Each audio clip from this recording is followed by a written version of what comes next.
Hello, basketball people, we have news. Let's go to more news about the Golden State Warriors. I ask you to give a thumbs up and subscribe to my channel, as I am a Warriors fan. While the Warriors have had a quiet offseason, behind the scenes they're staying prepared, and much of that has to do with one big name, Giannis Antetokounmpo. The Warriors are keeping their options open in case Giannis Antetokounmpo asks for a trade. One move they're considering? Re-signing Jonathan Kuminga to a multi-year contract, not only to retain him but to use him as a valuable trade piece if Giannis suddenly becomes available. Kuminga's youth and potential make him an attractive piece for any team looking to rebuild. So, while the Warriors aren't making big headlines right now, they're quietly laying the groundwork for a Giannis Antetokounmpo signing, if he truly remains unhappy with the Bucks and decides to pursue the NBA's best, which will be Giannis Antetokounmpo and Stephen Curry. Nothing is happening on the Jonathan Kuminga front. The Golden State Warriors haven't been pleased with the sign-and-trade offers they've received. At this point, it might benefit them to re-sign Kuminga to a 2- or 3-year deal. Why? Giannis Antetokounmpo. Tim Kawakami of the San Francisco Standard wrote on Friday that Golden State doesn't want to let Kuminga go for less than his full trade value because of Giannis. The Warriors want to hold on to the assets they have if the superstar becomes available. Golden State could only hope that Milwaukee would be enticed by a package centered around Kuminga. He is the kind of young player opposing teams want to receive when they let go of a star, but the issue is that he hasn't showcased his full potential. That reason alone is enough to make the Bucks leery. Other teams could outbid the Warriors with better talent and draft assets.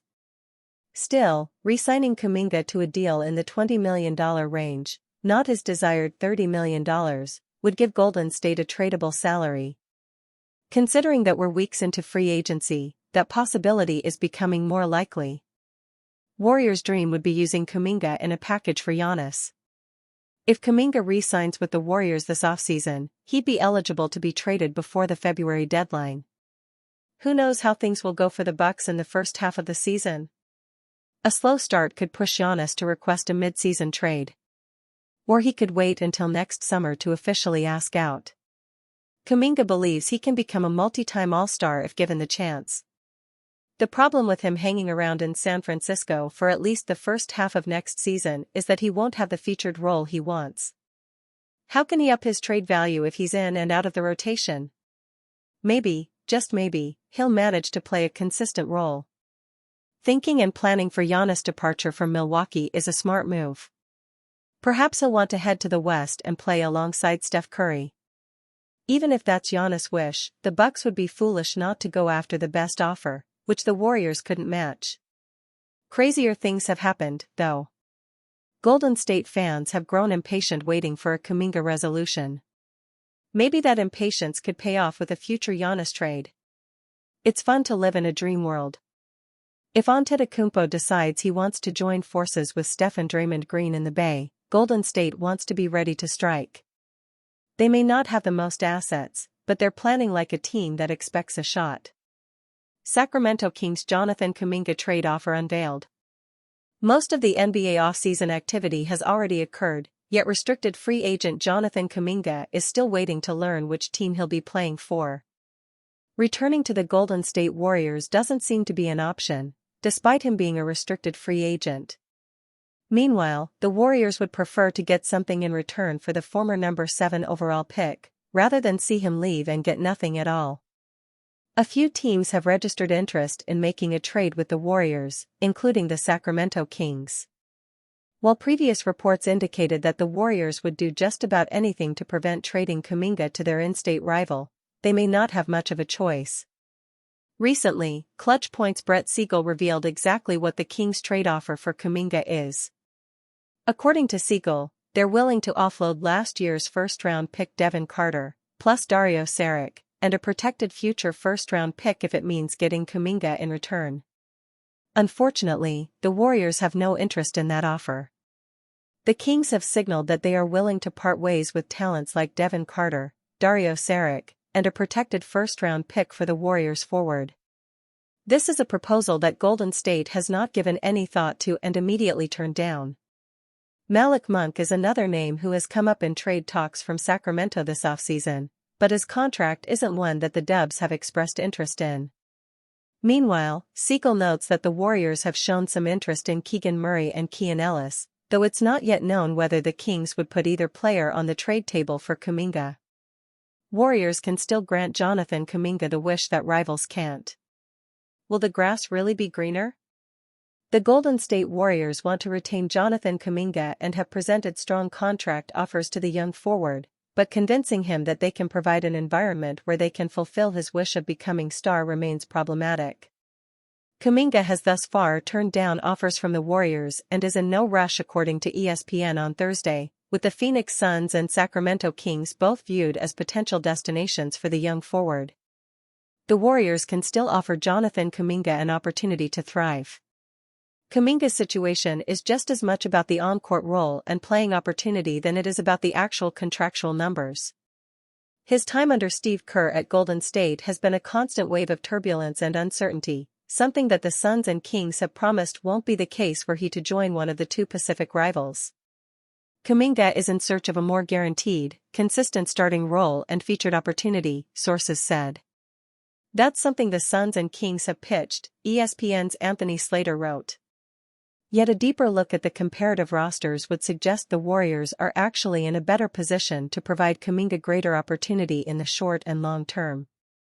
Golden State still need a third scorer to ease the burden on veterans Stephen Curry and Jimmy Butler, with Slater stating that Kuminga would be a significant part of the Warriors' rotation to open next season, if he re-signs. Let's dive into the Kings first, who have assembled a roster that doesn't make a lot of sense right now. And nor does it make total sense for Kuminga. Sacramento have ball-dominant veteran players in DeMar DeRozan, Zach LaVine, and the recently signed former Warrior Dennis Schroeder, while also possessing a skilled offensive big man in Domantas Sabonis. What guarantee would there be that Kuminga even gets the offensive opportunity that he craves? He just needs to look at fellow young forward Keegan Murray as an example after his shot attempts dropped from his second to third season. Perhaps the Kings could persuade Kuminga by suggesting the roster is going to change dramatically in time, yet trying to trade LaVine, DeRozan, or even Sabonis isn't exactly going to be easy. Then we have the Suns, who have revamped the roster completely with the departures of Kevin Durant and Bradley Beal. Devin Booker will still be leading the offense, and perhaps Kuminga believes he could slot into a number 2 role offensively. Yet the recently arrived Jalen Green won't give up that mantle easily. The former number 2 overall pick is essentially a guard version of Kuminga, believing he's a star offensive talent while also holding inefficiencies and other concerning elements that leads to various opinions of him around the league.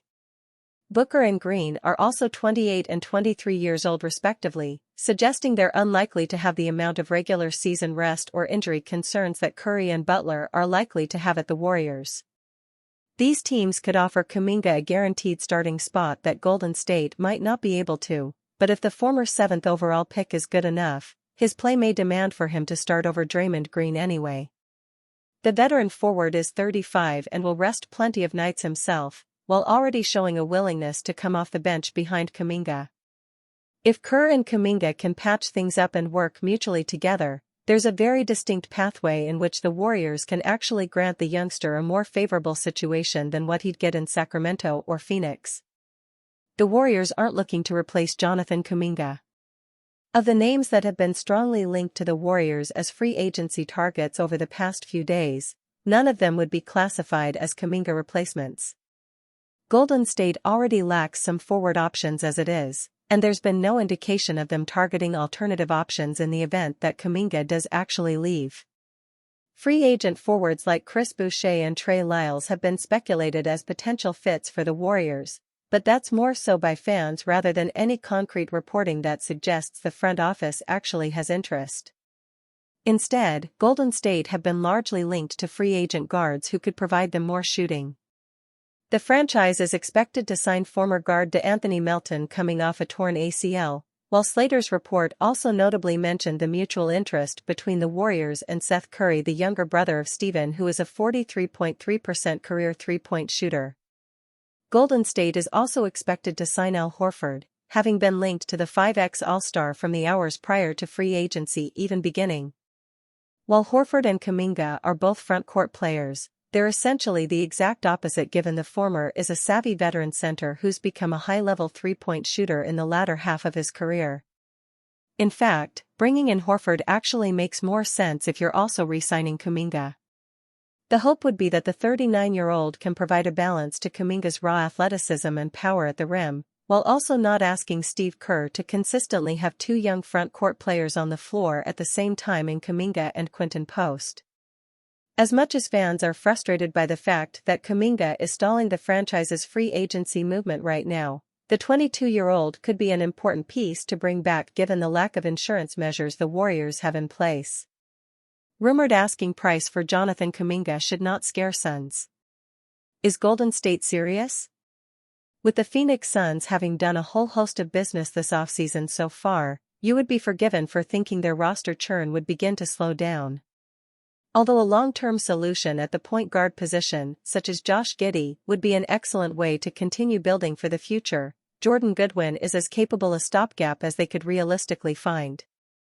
The Suns are also no longer in the second apron thanks to buying out Bradley Beal, and they have players such as Nick Richards and Grayson Allen to bring to the table in trade talks. They don't have a ton of draft equity to offer up, but there are some second-round picks left in reserve if they need to be called upon later in the summer.